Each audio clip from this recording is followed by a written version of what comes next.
So as I told you, I'm going to be using this paper pad to decorate. And the first thing I want to do, as always with any album, is go through and see if there's something I might want on the front so I don't accidentally cut it. These are cute. This is really, really cute. Scrapping with my Gnomies would be cute on the front.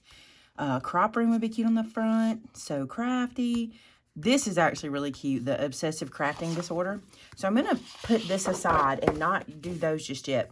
These are going to be good for what I need. I need to cover my pages of my album, and these are great album cover pages. Album cover? Remember album covers?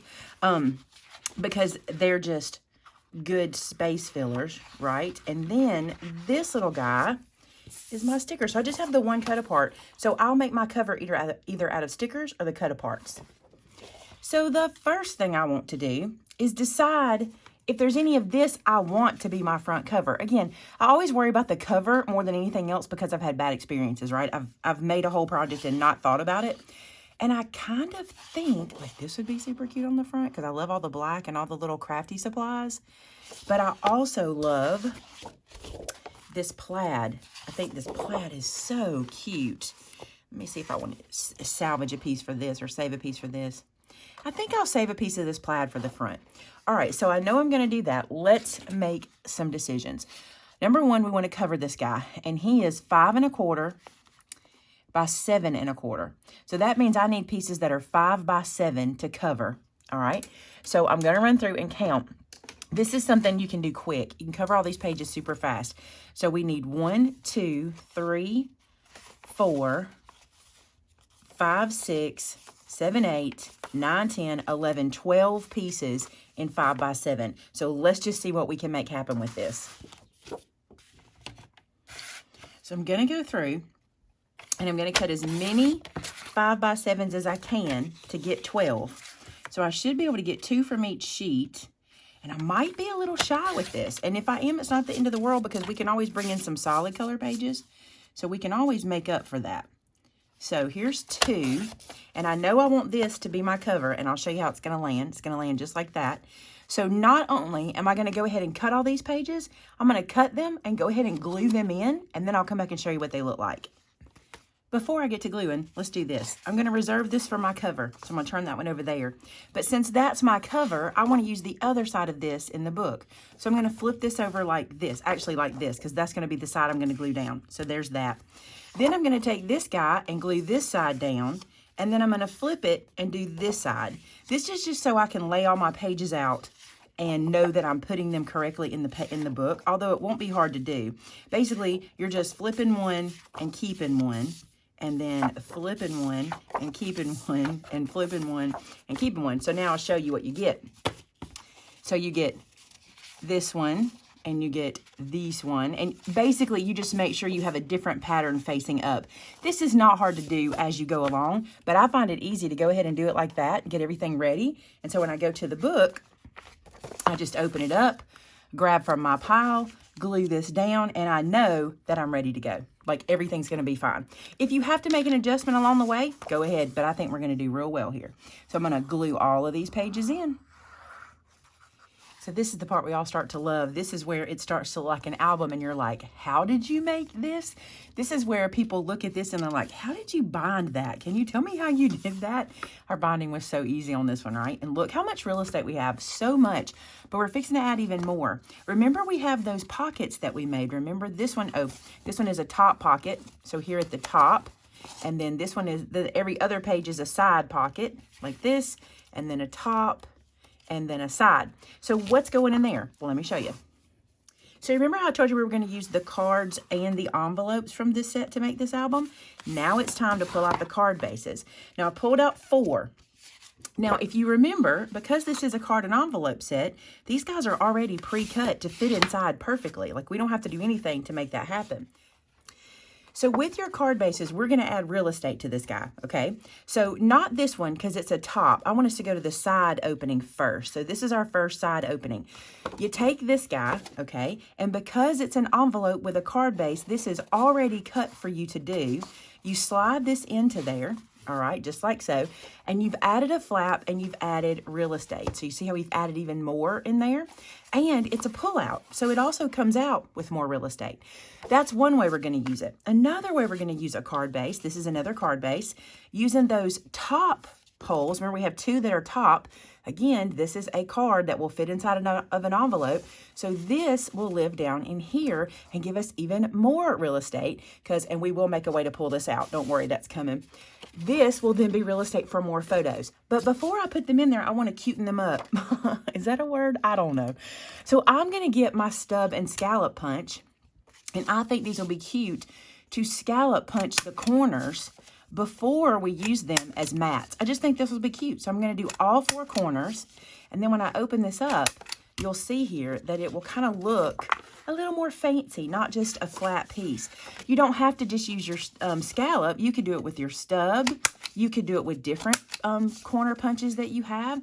You could use a border punch and just do up one side. Anything you want to do like that. But I just thought it'd be cute to kind of doll these up a little bit. So let me get all of these done, and we'll get right back together.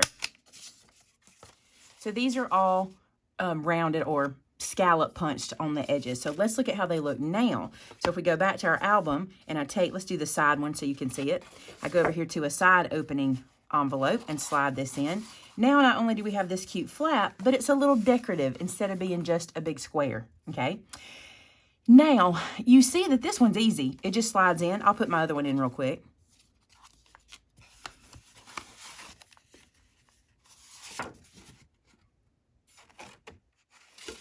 And obviously you can turn this either way. If you want it to go back and have your flap to this side, you can do that too, just for a little interest, to have them going in different directions. And those are easy to pull out, right? I can just get those and pull them out because I can get a hold of them. These at the top that are going to slide in here need a little more work, so let's do that. So when I was cutting, I ended up with these little strips about this size, and I'll tell you what size they actually are. This is 2 by 1, 2, 3, 4, 5, 6, 7, 2 by 7. So here's what I'm going to do. We're going to make some tabs, okay? So since this is already 2 inches, and that's about the size I like a tab to be, I'm going to cut this down to 1.5 inches. All right, so 2 by 1.5 inches. So just using our little offcuts from the paper pack. We're not having to do anything fancy or dig into any other paper pack. Just still using the Gnomes. Pull that out of there, okay? And so I've got 2 pieces. I only need 2 tabs. We're just going to create tabs for the top of those pieces so they can pull out easy. All right, now I'm going to get my scoreboard. Now I'm going to score these in half. And since they are 1.5 inches, I need to score them at 3/4. So I'm just going to score that like so. And then this one at 3/4 as well. Just like so. Now then, these guys are going to get folded and punched. Now, one thing I want to do is I want to do one in one direction and one the other direction. So I can have 2 different colored tabs. Since I use the same color paper, that way I'll get 2 different tabs. Now, let's go back to our scallop punch, okay? This is how I like to make a tab. It's super easy. If you have a corner punch of any kind, you don't have to have a special punch for this. So on the folded edge, you want to put the folded edge, I want to make sure I'm on the scallop. You could do this with the stub too, it'd be cute. Let's do it with the stub to be a little different. So with the folded edge going into your punch, okay, and just hold it nice and firm, I'm going to punch. And see how I get that little corner? It's perfect to make tabs, y'all. It is so easy. And now you have this tab that you'll glue around and it will pull out. Isn't that awesome? Let's do another one. Let's do this guy. So just like these. And now I have a second tab and it's a different color. Pretty neat, huh? So now what I'm going to do is go ahead and install this to the top. You only need it on one side. You don't need it on both sides because you just need one tab to pull these out with. So I'm going to put a little glue on both ends of the flap here and flip this around and also do here. And then I will put this in. Now I'm just going to kind of center the top of this and just have my tab where I can pull it out. I'm going to lay this on my cutting mat to help me center it. This is one reason I like to use wet glue with these guys because it makes life easy for moving it around. You have a second or two with your glue. Not a whole lot of time. All right, so there's one, and now I'll put the other one on. And then when we put these into our book, we have a tab to pull them out with. So now we take these to our book and we add even more interactive, and also spots for photos. And see how we have that little tab to pull that out now? We know exactly where it lives and how easy it is to get out of there.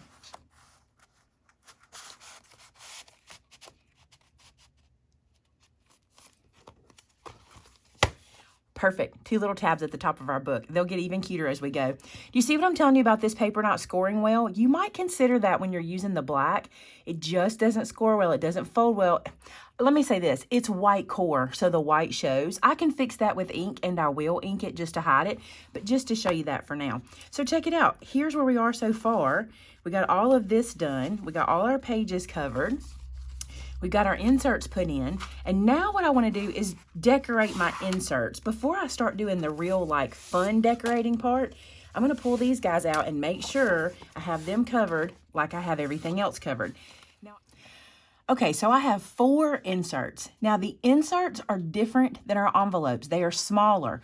Only by a little bit. These are 5 by 7 versus our envelopes that were 5 1/4 by 7 1/4. So for matting these, we're going to need 4 3/4 by 6 3/4. So a little bit smaller, which is good, which means we might can get a little bit more out of our paper pack. So I want to show you something. When I cut all of my pieces to cover my album pages, I cut my 7 inches off the top of this 12-inch piece, and it leaves me this. So here is 6 pieces. So I can get 6 pieces for covering these guys out of that, and then I have plenty of paper left to keep going. So each one of these needs 4 pieces, okay? 4 times 4 is 16. So I need 16 pieces to cover this. So I'm going to cut those really quick. Now, since I scallop punched all of my insert pieces, I need to do the same with my layering pieces. Otherwise, they won't look exactly right. So whatever you do to the corners of your pages, make sure you do that to your matte pieces as well. And that is my 16 pieces. I'm getting a lot of paper out of this pack. I'm really surprised how much I'm going to be able to cover with this paper pack. All right, so let's bring one of these guys over. Now, something you do have to pay attention to. Do you see how the orientation on this page is different than this side? And you're going to see that a couple of times. I want to use these gnome pieces, so here's what I think I'll do. I think on this back side, I'm just going to put paper that really doesn't matter as far as the pattern goes. So like that and this, okay? And then on the other side, I'm going to put these pieces so that their orientation is the same. So when I decorate them, when the person's looking at it, they'll just turn it this way. I'll make sure I put photos that go, I say I'll make sure, y'all know I forget orientation, so who knows how this will turn out.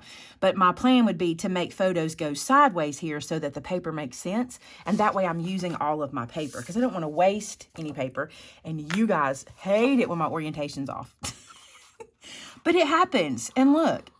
It's not a Maymay project if something's not upside down or backwards. I need that on a t-shirt. And then if I see somebody's project upside down or backwards, like, oh, that's a Maymay project. I can tell by looking. All right, I'm going to run through. I'm going to glue all of these pieces down like this. And look how nice this is going to be for photos, right? Ooh. I'm using this side. I love the plaid. I love that plaid.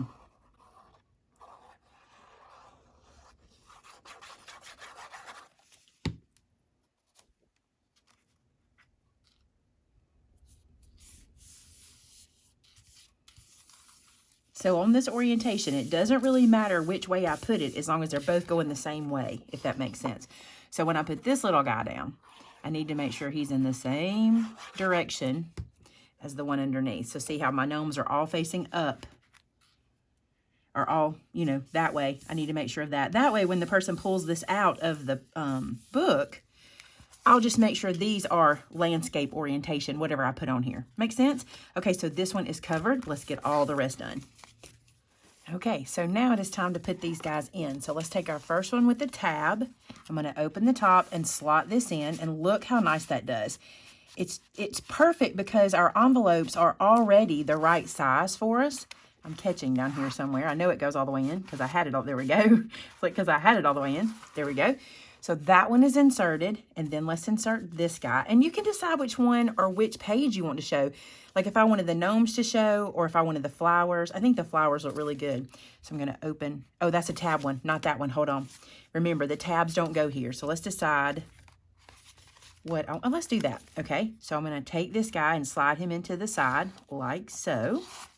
And there's my next piece of real estate here. Now, when you add these little mats, you do have to kind of get them in there, you know, because they'll catch a little bit in places.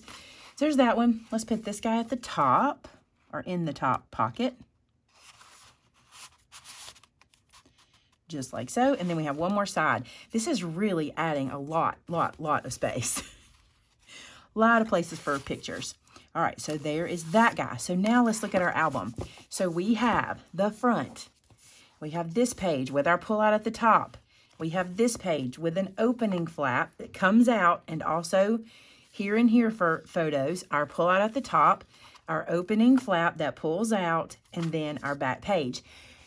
Now, you could, if you would rather, only do top pockets. So where I did a slit at the top and a slit at the side of my envelopes, you would just do everything at the top. Or if you wanted a lot more of this kind of action, you could totally slice all your envelopes to the side. I didn't want every page to have the same flap. I wanted it to be a little different here and there, and that's why I alternated. But that gets us to this point. Now remember, we don't have our spine on. We made our spine, but I didn't want to put it on just yet. Now, I know it seems like I have not done a lot, but this has been time consuming, and I have a lot of footage that Tamitha needs to edit at this point. So here's what we're going to do. We're going to call this part 2, and part 3 is where we get to decorate and do the fun stuff, because now it's time to put in our photo mats and then start playing with stickers and start playing with scraps and seeing what we can do, adding our spine. All that'll come in part 3, which will be on Tuesday. So thanks so much for watching. I hope you're really enjoying this. I love how this album has turned out. You wouldn't have to put a spine on it, although I think it will help. This is getting sturdier and sturdier as we go, but I do think I want the spine. And I like that I'm not really going to have a like a closure necessarily. Knowing me, I'll add something, but really it works just as an album. And if you wanted to do chipboard covers, you totally could insert this into your chipboard covers. It'd be super easy to do. All right, guys, don't forget, the most important thing you can do for me today is click that little red subscribe button. Click that button, check the notification bell. That way you never miss a video, or at least I hope you don't, because YouTube will send you a notification that I've got one loaded. And a couple more things. Our customer gallery has more than 2,000 photos of inspiration for you. So if you're looking for something to do over the weekend, check out our customer gallery at maymaymadeit.com and join us on Discord. Our Discord is a super fun place to hang out and share projects with each other, and lots of other stuff is going on over there. So head to Discord. All that is linked in the description below for you. Thanks so much for watching today, and until next time, bye now.